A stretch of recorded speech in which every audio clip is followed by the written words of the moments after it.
Nas últimas eleições municipais, em 2016, Ponte Nova teve um total de 3.552 votos brancos e nulos. Na prática, esses votos não fazem diferença no resultado da eleição.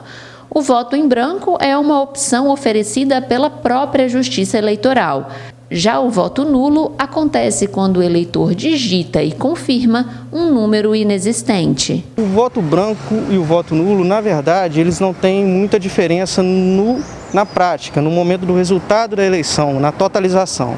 Porque tanto o voto nulo quanto o voto em branco são considerados votos não válidos. Eles não entram na conta para determinar o vencedor da eleição. Eles são excluídos e o vencedor é determinado dentre aquele que obtém a maioria dentre os votos válidos.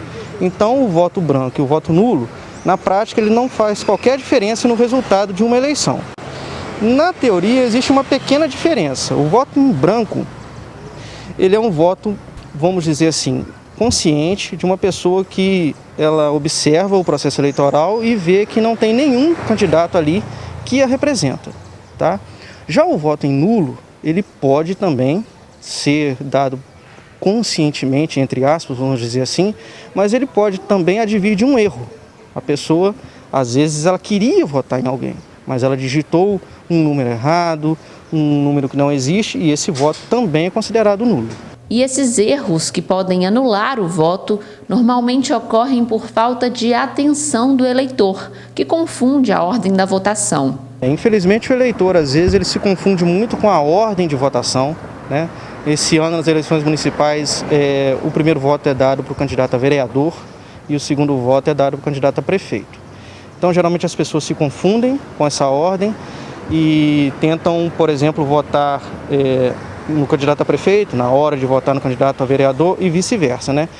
O conselho que a gente dá é que a pessoa, após digitar o número do seu candidato na urna eletrônica, ela olhe para a tela antes de apertar o botão confirma, porque geralmente o eleitor tem o hábito errado de digitar, apertar o confirma e depois olhar para a tela, né? E quando ele faz isso, já não tem mais nada na tela, ele não consegue nem conferir o voto que ele deu e geralmente, se ele olhasse antes para a tela, antes de apertar o confirma, diminuiria bastante o número de erros e talvez até o número de votos nulos. Ainda existem muitos mitos que envolvem os votos brancos e nulos.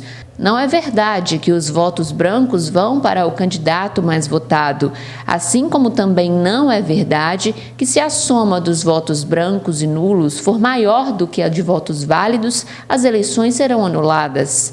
Antes da Constituição de 1988, os votos válidos, os votos brancos, eles eram considerados votos válidos. Mas isso também não significa dizer que eles iriam para quem estava ganhando, tá? Eles só entravam na conta que determinava o candidato vencedor. Depois da Constituição de 1988, acabou, os votos brancos também passaram a ser considerados votos não válidos. Pode haver uma grande maioria, uma imensa maioria de votos nulos ou brancos, e de forma alguma a eleição vai ser anulada por causa disso, entendeu? Apenas vão ser excluídos, por mais que seja um grande volume de votos, vão ser excluídos e vão se considerar apenas aqueles votos que a gente chama de votos nominais, votos válidos, ou de legenda. A eleição é a oportunidade do cidadão escolher seus representantes e é importante que esse direito seja valorizado. De 2 em 2 anos, a Justiça Eleitoral oferece oportunidade para todo cidadão escolher os seus governantes. Aquela pessoa que vota branco ou vota nulo, ela tem todo esse direito, claro, mas ela está simplesmente abrindo mão de uma escolha e passando essa escolha para quem quer realmente votar num candidato, né?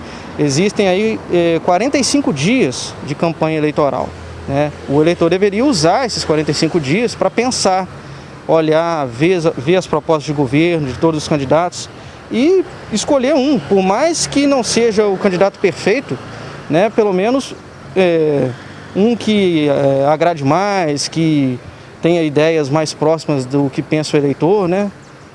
São tantos candidatos, né? Não é possível, né, que nenhum agrade ao mínimo, né, o eleitor. Então ele deveria pensar um pouco, né, conscientemente e realmente votar, não abrir mão desse direito que no passado tantas pessoas lutaram por ele, né?